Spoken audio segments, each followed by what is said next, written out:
Lena had always been a dog lover. Ever since she was a child, she had dreamed of having a loyal companion by her side.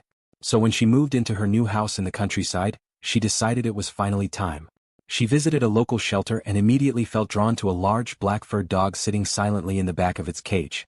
Unlike the other dogs who barked and whined for attention, this one simply stared at her with piercing yellow eyes. "What's his name?" she asked the shelter worker. "He doesn't have one," the woman said. "No one's ever adopted him. He's been here longer than any of the others." Something about the dog unsettled Lena, but she pushed the feeling aside. He needed a home and she could provide one. She signed the adoption papers and took him home that evening. At first he was the perfect companion, calm, obedient, always by her side. But as days passed, strange things began to happen.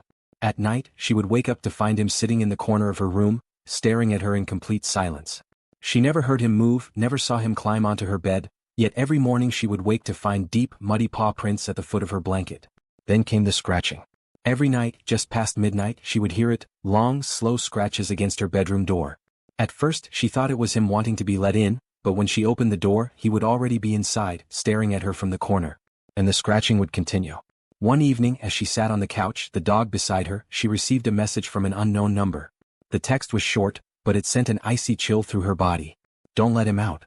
No matter what he does. No matter what he says." She stared at the dog. He looked back at her, unblinking. That night, she locked the bedroom door, terrified by the message but unsure of what it meant. She lay in bed listening. Then, at exactly midnight, she heard it again. Scratch, scratch, scratch. But this time it wasn't at the door. It was coming from inside the room. Paralyzed with fear, she slowly turned her head. The dog was sitting by the window, his back facing her, his head tilted at an unnatural angle. His body was rigid, his breathing slow and deliberate. Then, without turning, he spoke. "Let me out." His voice was wrong. Too deep. Too human.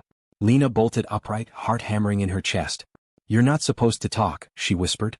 The dog turned its head, not like a normal dog would, but in an unnatural jerking motion too far to one side. His yellow eyes gleamed in the darkness. "Let me out," Lena screamed. She grabbed her phone and tried to call someone, anyone, but the screen only showed one new message. "It's too late." The scratching grew louder, more frantic. The walls shook. The window rattled. The air around her felt heavy, suffocating. She squeezed her eyes shut, clutching her blanket like a child hiding from a monster. Then silence. Morning came. The dog was gone. The door was wide open, though she had locked it. But the worst part was outside. Large, clawed footprints led away from her house. Not paw prints, but something else. Something bigger. And at the edge of the woods, just before the trees swallowed the tracks, she saw them. Two glowing yellow eyes watching her. Waiting.